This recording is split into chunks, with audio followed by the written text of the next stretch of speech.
Dalam sebuah hadis yang panjang Abu Hurairah meriwayatkan radhiyallahu anhu bahwasanya Nabi SAW bersabda, "Man naffasa an mu'minin kurbatan min kurabid dunya, naffasallahu anhu kurbatan min kurabil yaumil qiyamah."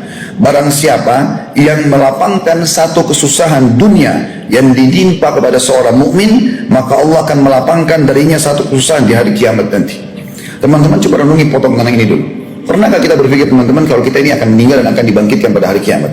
Setampan apapun wajah Anda, ya, sehebat apapun Anda menjaga kesehatan, titel bertumpuk-tumpuk, begitu juga dengan jabatan, kekayaan dan seterusnya. Satu waktu Anda akan dibungkus dengan 2 lembar kain kafan, sebagaimana waktu kita lahir dibungkus dengan selembar selimut, dan kita akan dibawa dengan geranda yang ada di masjid. Selama ini kita cuma lihat saja, dan kita akan masuk ke liang lahat itu. Sehebat apapun itu. Bukankah ahli bela diri banyak seperti Bruce Lee mati juga? Bukankah banyak binaraguan sudah meninggal dunia? Bukankah banyak raja-raja dunia? Bukan cuma mereka, manusia biasa. Para nabi-nabi pun wafat. Kita pun akan seperti itu. Dan kita akan dibangkitkan pada hari kiamat. Yaumul Qiyamah, dalam surah Al-Qiyamah juga Allah sebutkan.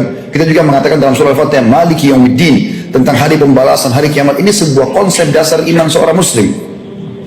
Kita akan dibangkitkan teman-teman sekalian. Wa may ya'mal mithqala dzarratin khairan yara. Siapa yang buat kebaikan seperti biji sawi dia akan lihat. Wa may ya'mal mithqala dzarratin syarran yara. Siapa yang buat seperti biji sawi dari keburukan dia akan lihat. Yarah artinya diperlihatkan dan akan dipertanggungjawabkan dan diberikan balasannya. Serta diberikan balasannya. Kalau baik dia akan dapat balasannya walaupun kecil. Kalau perbuatan dosa pun dia akan dapat hukumannya walaupun kecil. Seperti itulah.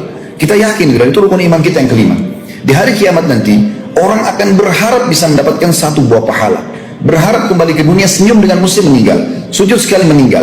Bahkan dalam satu surah Al-Quran Allah sebutkan dalam surah Munafikun tentang masalah bagaimana orang-orang pada saat meninggal nanti berharap dia bisa diterlambatkan umurnya agar bisa menginfakkan seluruh hartanya. Mereka berharap pada saat malaikat maut datang dikembalikan dulu, ditunda beberapa saat, beberapa menit saja supaya mereka bisa sedekahkan semua hartanya untuk mendapatkan pahala besar pada hari kiamat. Salah satu yang mulia di sini adalah hadis ini, potongan pertama hadis yang merupakan bagian daripada akhlak setiap muslim yang menyelesaikan satu perkara muslim di dunia, apapun sifatnya itu, seringan apapun, mungkin hanya sekedar dia tanya nomor telepon, mungkin hanya sekedar minta alamat, mungkin hanya sekedar minta nasihat, mungkin lalu kita berikan kepada dia, maka Allah akan menyelesaikan dia dari permasalahan yang akan dihadapi pada hari kiamat. Mungkin Anda butuh sebuah pahala, orang itu akan tolong nanti. Mungkin Anda butuh pengampunan dosa, Allah akan maafkan. Mungkin pahala Anda dengan dosa berimbang 100-100. Anda tidak bisa masuk ke dalam surga, lalu datanglah pertolongan karena pernah menolong seseorang itu. Potongan yang kedua hadisnya adalah katakan, "Waman yassara an mu'sirin yassarallahu alaihi fid dunya wal akhirah." Siapa yang memudahkan urusan seseorang muslim yang sedang kesusahan. Sebagian ulama di sini berbeda pendapat tentang masalah kesusahan. Ada yang mengatakan orang terlilit utang, ada yang mengatakan sedang sakit lalu diobati, ada yang mengatakan sedang sedih lalu digembirakan. Banyak masuk dalam masalah ini. Siapa yang, kata Nabi SAW, memudahkan urusan orang yang sedang kesulitan, Allah akan mudahkan semua urusannya di dunia dan di akhirat. Ini lebih hebat lagi manfaatnya. Yang ketiga, waman satara musliman satarahullahu fid dunya wal akhirah. Siapa yang menutupi aib seorang muslim, maka Allah akan tutupi aibnya di dunia dan di akhirat. Ini poin perlu digarisbawahi teman-teman sekalian. Orang di zaman kita sekarang dengan media yang luar biasa sibuk mencari aibnya orang. Bahkan subhanallah dari 100 kebaikan ada satu kekurangan, satu itu yang dicari. Mana kita dari akhlak Islam ini? Kenapa kita tidak lihat kebaikan dia? Di dalam Islam ada dua hal yang kita harus paham kalau ada gosip atau informasi yang tidak benar. Dalam Allah menyebutkan dalam Al-Quran, A'udzubillahi minasyaitonir rajim, ya ayyuhalladzina amanu in ja'akum fasiqun binaba'in fatabayyanu an tusibu qauman bijahala fatusbihu ala ma fa'altum nadimin. Ini Al-Quran 1400 turun. Allah SWT mengatakan, hai orang beriman, kalau datang kepadamu informasi gosip, belum kau tahu benar atau tidak, belum kau punya bukti-buktinya, tabayyan, harus cross check dulu. Itu pun cross check ulama kasih syarat kalau ada hubungannya sama kita. Kalau nggak ada hubungan sama kita, nggak usah cross check. Sibuk cross check dengan masalah ini, saya mau tahu, saya mau tabayun.